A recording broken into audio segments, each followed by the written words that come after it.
Yes. Welcome to my podcast, Today's Dream, Tomorrow's Reality. My name is Vicki Poole. I'm a master transformational coach and hypnotist specializing in habit change. And this podcast is sponsored by the Enlightened Peach. And it's all about embracing our mosaic life. Well, now some of you may ask, what is a mosaic life anyway? Well, it is recognizing that all the pieces of our life, the good, the bad, the indifferent, have all come together to make us who we are. Change any one thing, and we are different. With that in mind, I invite you to embrace your perceived imperfections and celebrate who you are. This podcast is unedited and raw, just like life. And I am your host, and I have a special guest with me, and I will introduce her in just a moment. Before I do, I would love for you to leave a comment. And always remember to like, subscribe, and share. So now let's get started. So this lovely lady right here is Kristel, and I'll let her say her last name because I'm a Southern and I'll butcher it every time. Say what your last name is. Piibur. Okay, Peebler, like Keebler. Peebler. Yes, Okay. exactly. Oh, maybe I have figured it out. Well, I'm so excited to have Kristel on here because I actually met her in a group that I became part of, which was the WLS um, learning, getting a certification for a women's leadership program. And it's all about feminine leadership and all these things. And it's amazing. And we have gotten to know each other a little bit through that process. So I'm super excited to have Kristel on here today to get to know her just a little bit better, share her amazing life with you guys, and then share a little bit about what she's doing with her Women's Leadership Series um, certification and program and her workshops. We're going to get into all of that. So just hang on. You're going to have to hear a little bit from her. So, Kristel, before we get into all the certification and everything where we met, I would love to know a little bit about your background. You know, where you grew up. Do you have siblings? All the things that we always want to know. So, go ahead. So first, before we start, so thank you, Vicky, first of all, for inviting me. That's such a Ah, pleasure my pleasure. to spend the time with you and kind of share also who I am and from where I'm coming from. So I am actually originally Estonian, and I grew up in Estonia at this very interesting time when Estonia became independent. So Okay. I was at the time only 13. And basically, when we became independent, all the doors were opened to me, and we could decide what we want to do in our life. And So, this you were how also old? 13. I was 13 15? years old. 13. So, 13? Yes. So, before 13, before those doors were opened, what was going on? Could you feel that there's a whole thing of the world out there that I'm not privy to? Well, I did, of course, Mm-hmm. but I was fortunate because my father was smart enough to have an antenna and we could watch the Finnish TV. But otherwise, otherwise, for normal people who didn't have that luxury, I mean, they were deprived of everything. And what I always like to say about that period of my childhood, that I call it kind of a gray box because we Uh-huh. didn't have any colors. So in Mm. the shop, you couldn't buy anything except dark blue, brown, or black. Wow. So therefore, it was really an opening when actually we became independent. Oh, wow. That's amazing. You know, people like me that live in the United States have never experienced anything like that. That's eye-opening, really. So keep going. I'm sorry. I didn't mean to interrupt. No, that's okay. So yes, I do, and then I have a smaller sister and then brother. They are about 15 years younger than I am. Okay. Uh, so, but yeah, and when they were children, then I was also taking care of them a lot. And actually, my brother is somewhere in States traveling, so Okay. therefore And my sister is completely different. She is the artist of our family, so she is kind of making the artwork and into philosophy and all these things. So nothing to do with business and nothing to do with, let's say, being very mathematic oriented. Mm-hmm. So maybe one cute fact about me is that my father was a professor of mathematics and physics, and Okay. I'm the one from the family who actually has taken up this numbers thing. So basically, I think I could calculate before I could start reading. Wow. So therefore, anything that goes with numbers, I think has always kind of been part of my life. Ah, that's a special person because that is definitely not me. So, what kind of, so you're a number person. So, what have you basically done most of your career wise? So that's why actually, I mean, for me, the school in general was actually very simple. So I mean, I used to be always on top of the school, on top of the class, etc. And yeah, so I mean, it was easy. And then when I finished the school, the big dilemma was that, so what is it that I'm going to do next? Because if you are kind of good in many subjects, then actually the decision is relatively difficult to make. And this is why at that time we had one only American university in Estonia, which opened the affiliate. And this is where I went, and I went to study economics and then finance. Okay. And the number journeys kind of continued. And yeah, so I finished it and I made my degree in international entrepreneurship and finance. Hmm. And the next step out from there was really to look for a company because I really wanted to see, okay, now I have all this baggage from a US university. Can I really see it in a US company, how it works? Because I really wanted to do that. And well, I got the chance. I started up in a multinational company as a simple accountant. And very quickly I went through and I became a chief accountant. Then I actually became a controller of Baltic states. And from there, actually, my travels started. So I stayed with the company over 15 years. Wow. I have worked in 15 different countries, which also enabled me to actually to pick up 6 languages. Oh, And I wow. I'm ended up, impressed. thank you. And yeah, and with that journey through Lithuania and Portugal, I ended up here in Switzerland, Okay. where I am now. Now it's yeah, now it's 20 plus years that I'm here. But I would say that my journey also here, or the start here in Switzerland, was nothing than ordinary because I was traveling more than 260 days per year. So I was Wow. constantly just kind of having my suitcase and I was just checking, I mean, like some people look, I mean, where the next bus is going. I was checking, I mean, when the next flight is going and Oh, at what wow. time where I have to be. So yeah, but it was a very kind of enriching and interesting experience and also meeting a lot of people and let's say getting to learn a lot of cultures. Yeah. Yeah. So, what's your favorite story from that time where you were just on the road all the time? Do you have a favorite story? For me, I think that maybe the favorite learning that I have taken for myself and maybe as a very young leader at the time Hmm. was that I was making when I was living and working in Portugal, then actually I was leading a demerger of the company. So it was a big manufacturing center and we were dividing it into two parts. And I was 26 at the time, and all of the people who were actually reporting to me, they were twice of my age, and they were Portuguese. So therefore, prerequisite was that you needed to speak Portuguese in order to be able to communicate with them.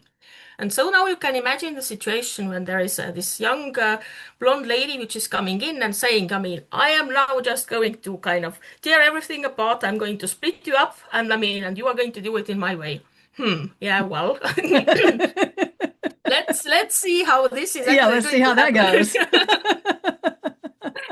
So, but yeah, I was fortunate enough already at the time that I have always been a good listener. And so how I did it was really that I had some mentors, or let's say people who were top in the top management, and then I just leaned into them. And I mean, through with their help, we actually found the right way of communication. Also, I mean, kind of really speaking to these people. And I think that that's kind of the biggest learning, that it really doesn't matter how old you are, but if you kind of are listening to the people and then doing the right things, then actually everything is possible.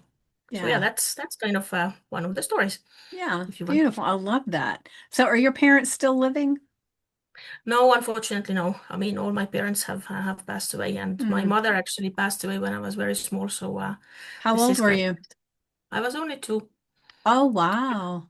Yes. So I was Oh, I was raised by grandparents. yeah. They were very close to me, and then they were extremely caring. So I mean, I kind of am Yeah. a child of grandparents. Yeah. Well, I know that's hard. My daughter lost her father when she was 7. And so there's different phases of that happened in her life that bring it all back a lot more, and that I took her to grief counseling, and the grief counselor told me that, when she graduates from high school or college or wants to get married or go to prom, whatever it is that she would have imagined her dad being there with her, that she would go through these grief stages in a different way. So since you were so young, do you think that you had something like that happen, or was it because you were so young, it just felt like this is the way things are? I'm just No, curious. no, not at all. I mean, for me, not having a mother had a very, very significant part in my life because, I mean, we always, I mean, first of all, in a certain point in time, we start asking the question that say why everybody else has a mother and then why you don't have it. Even Hmm. though my grandmother was always there, and that's a female figure, but still, it is not the same.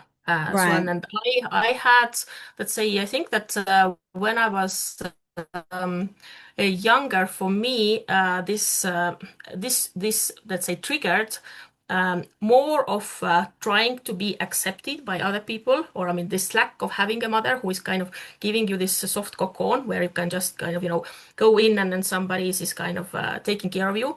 So I Hmm. think that for me, it was kind of like searching much more or for acceptance from the other people because I was just missing that part. I mean, Yeah. even though my grandparents were exceptionally nice, but I mean, still there is always this little small missing part Yeah. that kind of stays there. Yeah. I was And just all and of a the, sudden that was and just curious about that. So say that again. And I think that the second part of it was maybe that was also the trigger why I was always striving to be, well, maybe not the best, but at least do my utmost best so Hmm. that, nobody could really point the finger at me. I mean, I know that maybe this sounds silly, but I think that that was also one of the triggers, kind of, it's a self-protection part that you're trying to protect yourself and kind of do not have any spots that people can actually point you at. Yeah. Yeah. That's interesting. Yeah. I can see that. I can see that. So how does that play in your life now? Do you feel like it still plays a part in your life now? Well, it did until let's say 2, 3 years ago. But Hmm. what happened to me was that just after COVID, and whilst I was making the change to move from let's say offline to online business, Hmm. so I had a chance to work with a couple of coaches, and I think that that specific barrier of let's say needing to be always the best, or let's say being like this perfectionist and overachiever. I think that that was the moment when, by working with these people, I actually managed to kind of break it through or open it up and say, okay, I mean, you need to understand that. I mean, if you are doing your 70%, this is maybe 150 for another person. So kind of stop punishing and then pushing yourself constantly over the limits because actually it is completely not needed. And they Right. were right. Yeah. Yeah. Beautiful. I'm glad you had that help because one of the worst things is to constantly feel like you are on and you can't just be yourself. You can't just relax. You've just got to drive, drive, drive, drive. And over time, that really does hinder us from our creativity, our um, just our mental capacity to just be. I mean, there's because it's so important to be able to relax and let go. So I love that for you. Yeah. Yes, and I think that the COVID time was also important in that sense that for me it was a big change. I mean, Hmm. I used to be someone that's say very comfortable speaking on the stages, and I mean I was constantly public speaking in front of big crowds, and especially also in my corporate world. I ended up being a supply chain controller for 10 manufacturing entities. So, I mean, and I was presenting big financial numbers and results, I mean, in front of big audiences. And then suddenly, when all of that is cut off, I mean, basically, you are not anymore, you cannot go to companies and speak to people, and you just kind of find yourself in this small, let's say you're in your office with your computer, and it's like, okay, so how do I find these people now? I mean, Yeah. what what is going to now happen? I mean, and so on. I think that that was also a kind of a period of really reinvention. And Mm-hmm. well, for me, let's say one of my, I think that a lot of people say that that's my key quality is that I always look at the positive side. So I always see the glass half full rather than half Mm-hmm. empty. And then I took the time, really the calm time or the space time for really to work with myself and with me and really kind of get into the mindfulness state so that I got the space and I actually got also the understanding is that what is it that I want to do in my life or what is it that I want to deliver and provide the other people who are around me, regardless if I'm like sitting next to them or if we are just speaking over the, let's say, online, like we are doing it today. Mm-hmm. Mm-hmm. And so, and I'm happy that I had this time and this possibility to actually reflect. Yeah. And I think that this is kind of the starting point of me being who I am today. Yeah, beautiful. And just from what I know of you, I love who you are today. So I'm glad you had that space to have that all happen. And and for me, like as bad as COVID was, it gave me so much clarity and so much freedom to think about things differently. When everything shut down.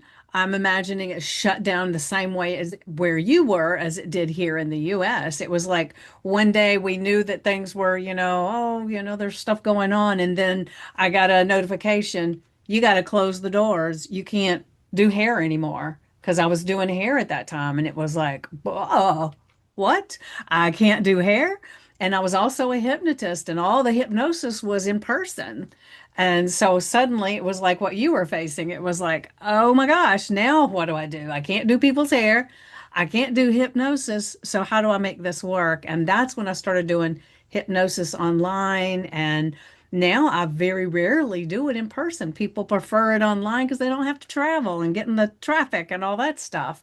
But I think you and I are a lot alike is that I'm always looking for the bright side on whatever's happened. What's the lesson that came out of it? How did it better my life? Even if it might have only been that big, how did it make my life better? One of my friends will say something sometimes. She'll say, okay, Vicky, I don't want your rose-colored glasses. Just let me complain for a minute. Okay, go ahead.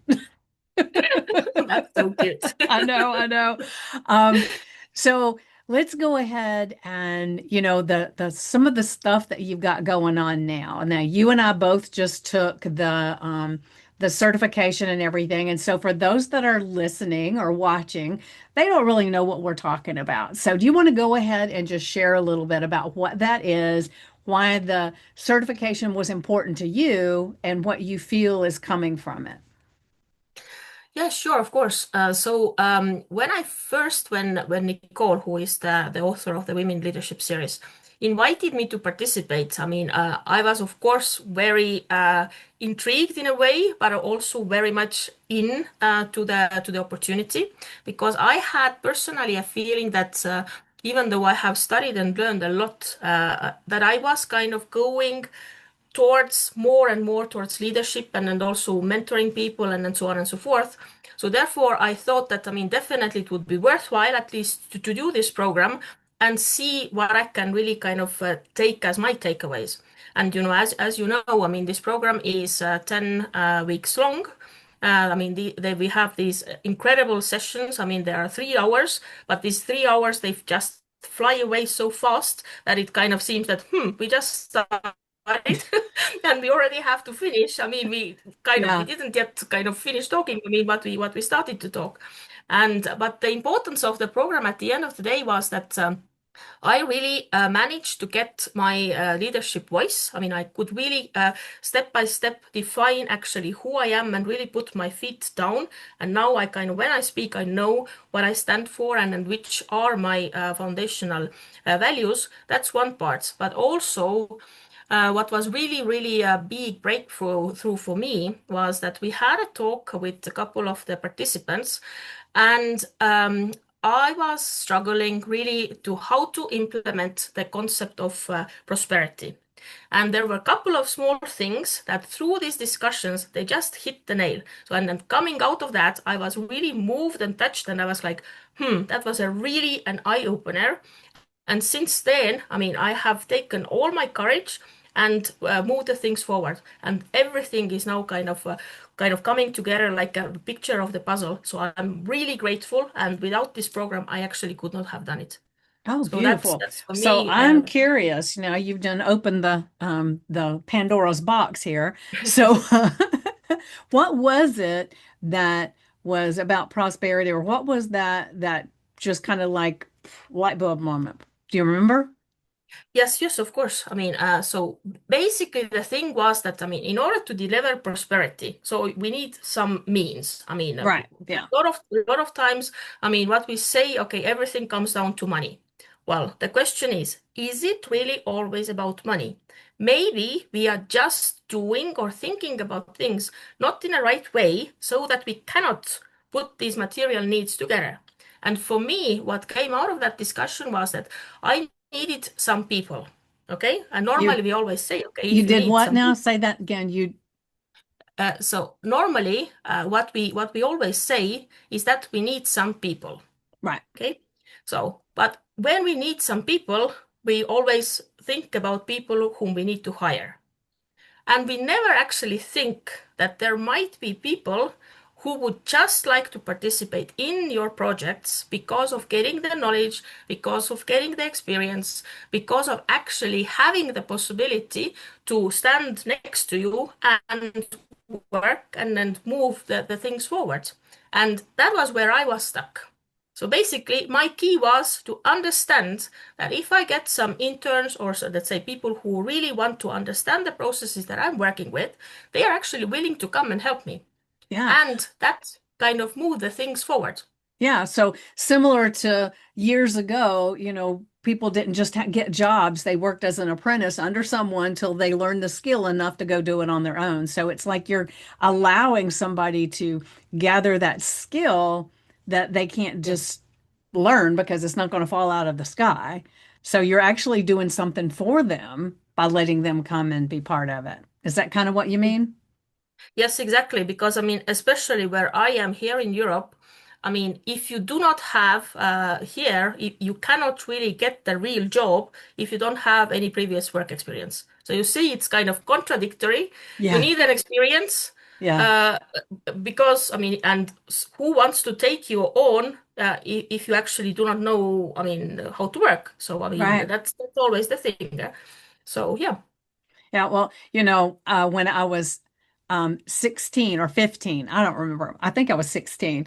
I kind of ran into that same thing. I wanted a job, but everybody would say, "Well, I can't give you a job because you haven't had a job before." And I said, "Well, who's supposed to give me my first one?" I ended up working for an amusement park, Six Flags Over Georgia, and which was a very difficult job, not fun at all. In order to have one thing down that I could say, yes, I've held the job, and then it was like, okay. But to me, it was always the most bizarre thing is you have this prerequisite. You got to have a job before you can work for me. And if everybody feels that way, eh, it doesn't work. So I'm glad you've got this idea of having some people come in and kind of be under your wing a little bit so that then they will have a job and they will have the ability to learn things to better enhance their life and whoever they work for next. That's Yes, beautiful. exactly. And actually, people, I mean, couple of people who worked with me, I mean, they are extremely satisfied and they're extremely happy, and they did move on, and they got kind of a job, let's say. But it was again, I mean, actually, the employer, they contacted me and they asked for the references, and they had kind of an interview with me to make sure that this person who is going to step into the position is actually having the qualification. So, I mean, I'm kind of a little bit proud about it as well, Yeah, to I be would be to be too. very honest. You should be proud of it. I'm telling you. All right, so let's just think. So you talked a little bit about the Women's Leadership Series and why you wanted to do it and some things that came out of it. And now for me, it was like I had a little bit different experience. I didn't even know Nicole. I had never seen her before. My friend Christine, who's actually part of the group, you know her. She got on the call with me and she said, "You know what?" She said, "I just had this lady on my podcast and she's got this amazing group and everything. And I think this would be great to get a certification. Do you want to do it?" I said, "Yes." And it was just because she said something about it, right? But I kind of felt a little bit like I'm an entrepreneur. I've never been in a corporate environment other than working for a corporation, but way down the ladder, you know. Um, and so I wasn't really sure how it would go for me. But the cool thing was, is that when I would speak up and I would give my opinion and I would say things, it was like a few times it was like, oh, they're going to think, well, she's in the wrong place, you know. But I loved the way this group of women from all over the world just kind of come together and they gain knowledge from each other, and nobody is ever put into a position where you're in the wrong place, you don't belong, or anything like that. It's just like this cocoon of women that just want the best for everybody. And I mean, I just can't speak highly enough of it because it was amazing. And I love that we, as getting our certification, are becoming facilitators to do this for others. And so I know you've got a workshop that's going to be coming up, and then you've got the actual program coming up. Do you want to talk a little bit about your workshop, when it is, what it's about, that kind of thing? Yeah, sure, of course. So, I mean, the first workshop is actually this week, so it is on the 2nd of October. And we are going to elaborate on resilience. So, how to actually set that says the stage for the resilience, how to set the boundaries, how also to protect your energy, because it is extremely important when we speak about women and about our leadership journey. Because I mean, most of the times we tend to actually invest so much and we are actually draining ourselves. So the first workshop is really going to have just kind of a small taster of the whole program. And then, so this is on the 2nd of October. It is 10 MST time, 6 o'clock CAT time, and 5 o'clock UK time, and I think it's noon US time, so Okay. ET time. And then the whole program, the first cohort starts on the 16th of October. And this program then is, first of all, by application. So we just also want to guarantee that all the women who are actually choosing to join us, we first have an interview and we speak to each other and we see really that the person has the kind of the goals and objectives, the ones that the program is actually going to provide. And then, I mean, they will roll in and we will start as of 16th of October. And then it is on weekly basis on Thursday, then according to your time zone, and for 3 hours. And well, I am more than excited about it and to start facilitating it because that was an incredible experience for me and also for you.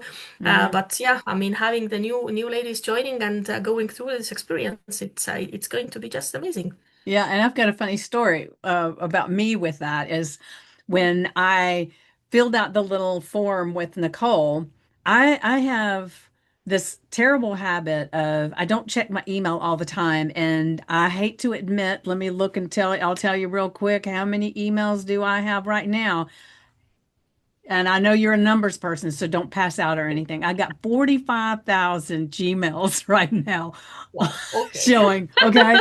So when I say things get lost, they get lost. All right. And so I didn't see her email. And then all of a sudden, there was this message that popped up that I saw when it first popped up, and it said that the deadline had passed and everything. And I thought, holy smokes, the deadline passed. And I called Christine and she said, well, I don't know. She said, I maybe you've still got more time. I said, it said the deadline had passed. And I was so upset. And Christine said, well, just message her, message her. So I messaged her and I messaged her and I messaged her. And it was like, oh, please, please, please let me be part of this thing. And it was the funniest thing because I was begging and pleading and all this stuff. And Christine was even getting in her ear on the other side, Vicky would be a valuable person to put in this.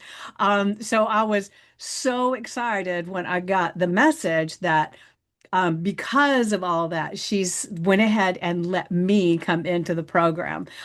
So to me, it was such a valuable thing that I was so upset that all of a sudden it looked like I wasn't going to get in and I was going to have to wait till the next cohort, which I didn't know when that would be. And so I'm just telling everybody this because when you get the opportunity to do it, no matter what, check your email, make sure that when it says, you're in, but you got to do this. You do it in timely manner so that you don't have to do like I did and be frantic and scared and nervous and anxious that you're not going to make it. Because I was just super grateful that she went ahead and allowed me to come in. So then we got in on our little conversation, and I think it was I hadn't even had the conversation yet with her. It was like the email to set up the conversation. I missed that one, I think was what it was.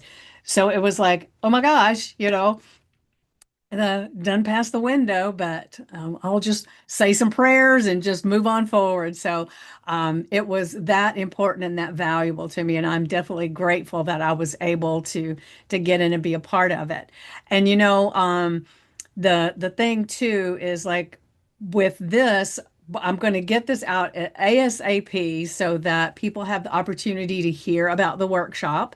And so what I will do is I will in the description, I'll put a link so that they can go ahead and sign up for the workshop. And I'll put the link in there so that they can sign up for the program.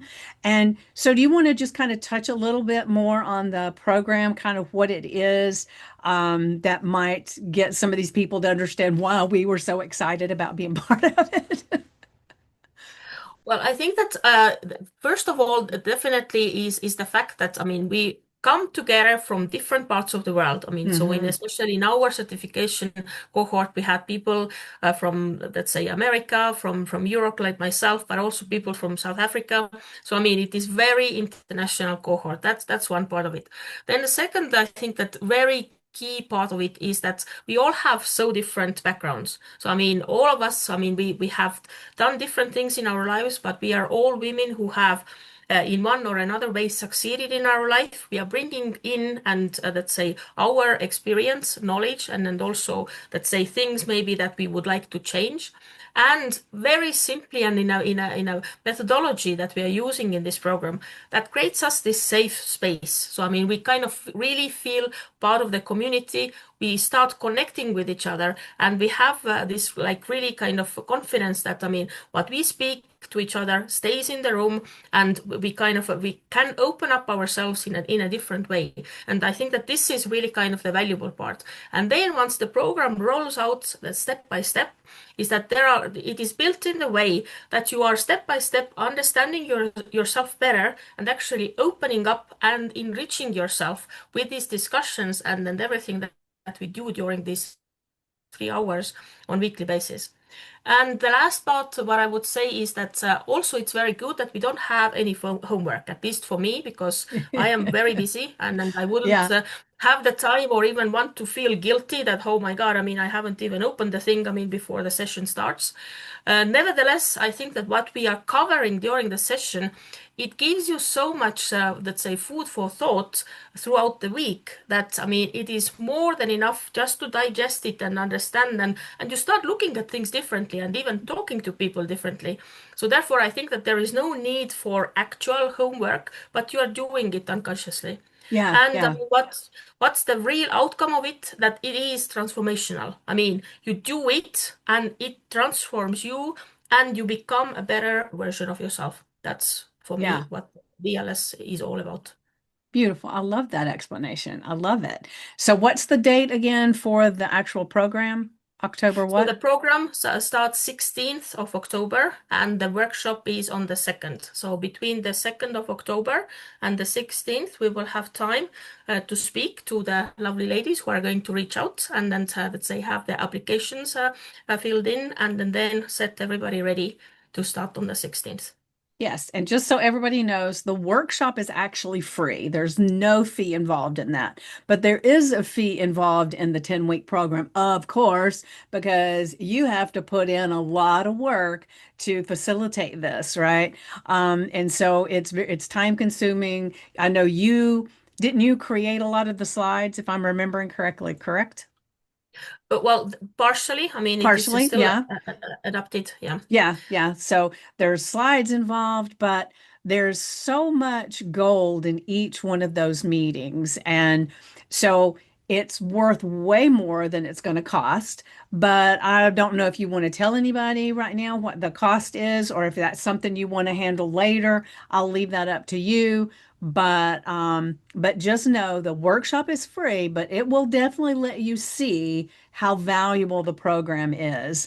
And one of the things that I've learned over the years is that if you don't pay for some of the education that you need to better your life, you're not growing at all. You're just kind of backsliding. You're not becoming who you can be.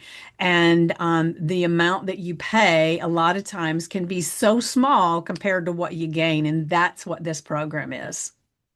I would absolutely agree with you. It's like just think about it. I mean, if you don't take this program right now, let's say how much actually you will lose because you will lose out on your personal development. And once you get all this knowledge and all this change, what is going to happen to you? I mean, there are hundreds of other doors that are going to open up for you because you are different and because you are speaking to people differently and because people will see you differently. So Yeah, therefore, I mean, I and the people that you meet in the actual program kind of branch you out a lot too. And that's beautiful. And you've got new friends.